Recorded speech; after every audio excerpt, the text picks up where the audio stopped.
Hello everybody. Today is actually the 17th, I think. Let me go look. I'll be back. So yes, it is the 17th.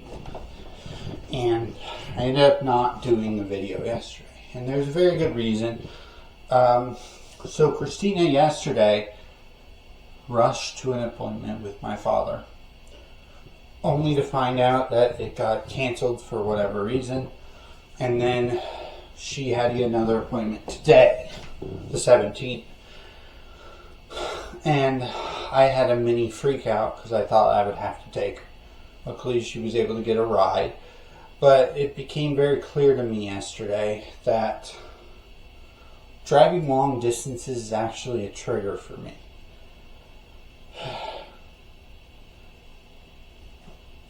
So, I'm doing a double feature today. I'm going to essentially do 2 videos. And the way I'm probably going to do this is I'm going to,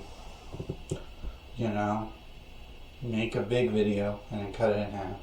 So because of thinking about my anxiety and having a mental breakdown, I think it's time that I start telling you another part about being in the military.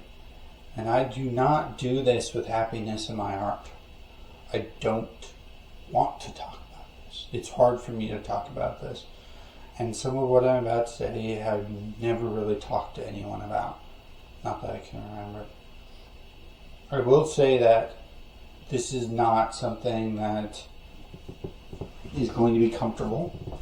And definitely not for kids. This is deeply personal stuff. So I can understand if people are going to be offended by it. So I've had a problem with pornography in my life. Actually, before it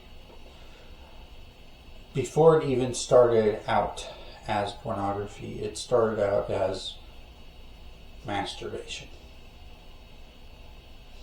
I'm not proud of that. I didn't know what I was doing or what was going on. All I know is that I started becoming addicted to it at a fairly young age. Not fairly young, but young enough. And eventually that did develop into pornography. So when I joined the military and I was going to have basic training, 3 months where I'm in, I thought of it as a perfect example to get myself free of it. Basic training there was mostly people who were 17, 18 years old, somewhere in there, who were in between their junior and senior year.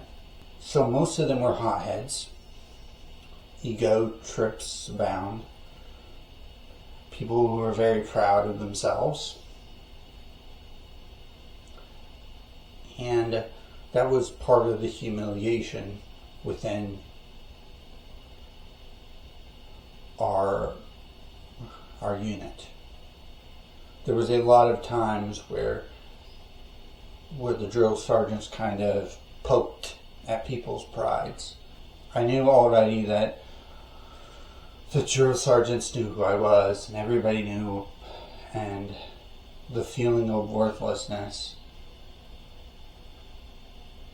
Ironically, there was a man, but they were talking about a story that this guy had written. And I was wondering what this story is, only to find out later on, the story was basically pornography. Like, written pornography. It was extremely demeaning to women and offensive. And everybody was laughing and I didn't like it.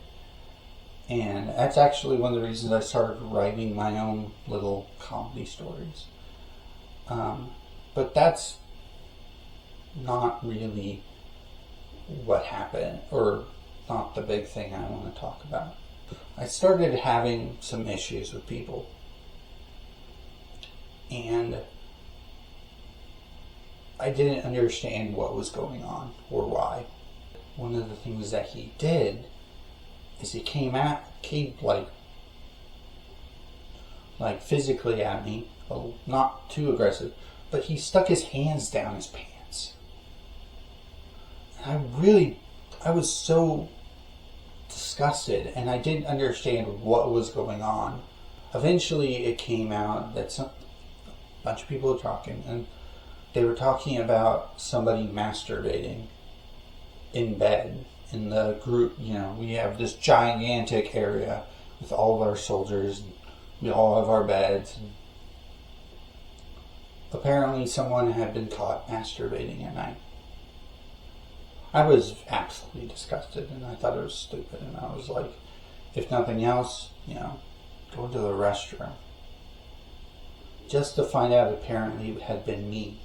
Now, I can make some idea of what happened. Most likely I slept with my hands in between my legs or something. I don't know. I have no idea the specifics. I have no idea who. All I know is that apparently this rumor had gone around. I felt worthless and disgusted. And I said, what if I had done it and just didn't realize it? I'd done it in my sleep or something like that. Here I was trying to overcome my pornography addiction, and to be told that apparently I was so disgusting as a human being